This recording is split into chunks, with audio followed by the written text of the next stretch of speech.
মানচিত্রের নেপথ্যে ইরানের ভূ রাজনৈতিক বার্তা ও বিশ্ব রাজনীতিতে এর প্রভাব। সম্প্রতি আন্তর্জাতিক রাজনীতিতে একটি বহুল আলোচিত বার্তা ছড়িয়ে পড়েছে। ইরান তৃতীয় বিশ্বযুদ্ধের হুমকি দেয়নি, ইরান একটি মানচিত্র এঁকেছে।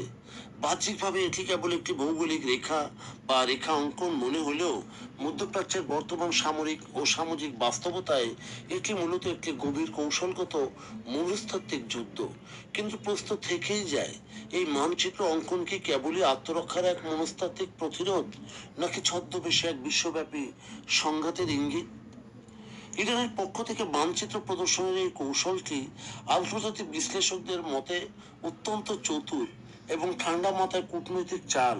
এর পিছনের মূল দিক যেগুলো, সেটি হলো সরাসরি কোনো দেশকে সরাসরি যুদ্ধের হুমকি না দিয়ে মানচিত্র আকার অর্থ হলো ইরান তার নিজস্ব নিরাপত্তা বলয়, লাল রেখা এবং আক্রমণের শিকার হলে তারা পাল্টা প্রহারের পরিধি আগে ভাগেই জানিয়ে দিচ্ছে।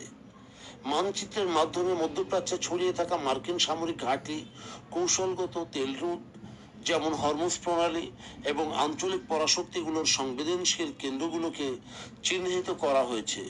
এটি প্রতিপক্ষকে বোঝার যে কোনো ভুল পদক্ষেপের মাসুল কি হতে পারে সেটি মূলত প্রতিপক্ষকে বোঝাতে চায়। সরাসরি আমরা যুদ্ধ শুরু করব এটি না বলে সামরিক প্রস্তুতি বা লক্ষ্যের মানচিত্র সামনে আনা মানেই হলো যুদ্ধ এড়ানোর জন্য এক প্রকারের মনস্তাত্ত্বিক বাধা তৈরি করা। তবে আন্তর্জাতিক সম্পর্ক বিশেষজ্ঞদের একটি বড় অংশ এই পদক্ষেপকে কেবল নির্দোষ মানচিত্র অঙ্কন বলে মানতে নারাজ। সমালোচনামূলক দৃষ্টিভঙ্গিতে এর যে ক্ষতিকর দিকগুলো, সেটি হলো পুরো দেশ যখন অন্য কোনো সার্বভৌম রাষ্ট্রের ভিতরে তার সম্ভাব্য আক্রমণের লক্ষ্যবস্তু বা সামরিক ঘাঁটিগুলোকে মানচিত্রে ফুটিয়ে তোলে, তখন তা আর কেবল একটি মানচিত্র থাকে না, তা পরোক্ষভাবে যুদ্ধের হুমকি স্বরূপ নেয়। মানচিত্র যখন হরমুজ প্রণালীর মতো গুরুত্বপূর্ণ আন্তর্জাতিক বাণিজ্য পথ বা জ্বালানি সরবরাহের রুটগুলোকে সংঘাতের কেন্দ্র হিসেবে দেখানো হয়, তখন বিশ্ব অর্থনীতিতে চরম অনিশ্চয়তার ও তেলের বাজারে আগুন উস্কে দেয়। এই ধরনের মানচিত্র মূলত অ্যাক্সিস অফ রেজিস্ট্যান্স বা ইরানের সমর্থিত আঞ্চলিক গোষ্ঠীগুলোকে এক ধরনের কৌশলগত সংকেত দেয়, যা মধ্যপ্রাচ্যে দীর্ঘস্থায়ী প্রক্সি যুদ্ধকে আরো আরো উস্কে দিতে পারে। তবে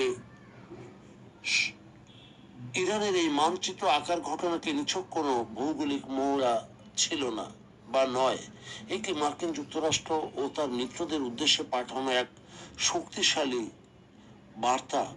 একদিকে এটি যেমন বিশ্বকে বোঝাতে চায় যে ইরান আগ বাড়িয়ে বিশ্বযুদ্ধ চাচ্ছে না, অন্যদিকে এটি স্পষ্ট করে দেয় যে তাদের সীমানা ও সার্বভৌমত্বে আঘাত আসলে সেই যুদ্ধের আগুনের লেপন কত দূর পর্যন্ত পৌঁছাতে পারে। অবশেষে শক্তি প্রদর্শনের এই খেলা যে পক্ষ থেকে আসুক না কেন, তা মানচিত্রের রেখাতেই সীমাবদ্ধ থাকুক বা বারুদের ধোঁয়ায় পরিণত হোক, তার চূড়ান্ত মাসুল গুনতে হয় বিশ্বের সাধারণ মানুষকেই। বন্ধুগণ, যদি আমাদের এই তথ্য গল্প আপনার ভালো লাগে তাহলে লাইক এবং শেয়ার দিন, এবং এখন আজ আমাদের সঙ্গে থাকার জন্য ধন্যবাদ। আমাদের ফলো দিন এবং সাবস্ক্রাইব করুন।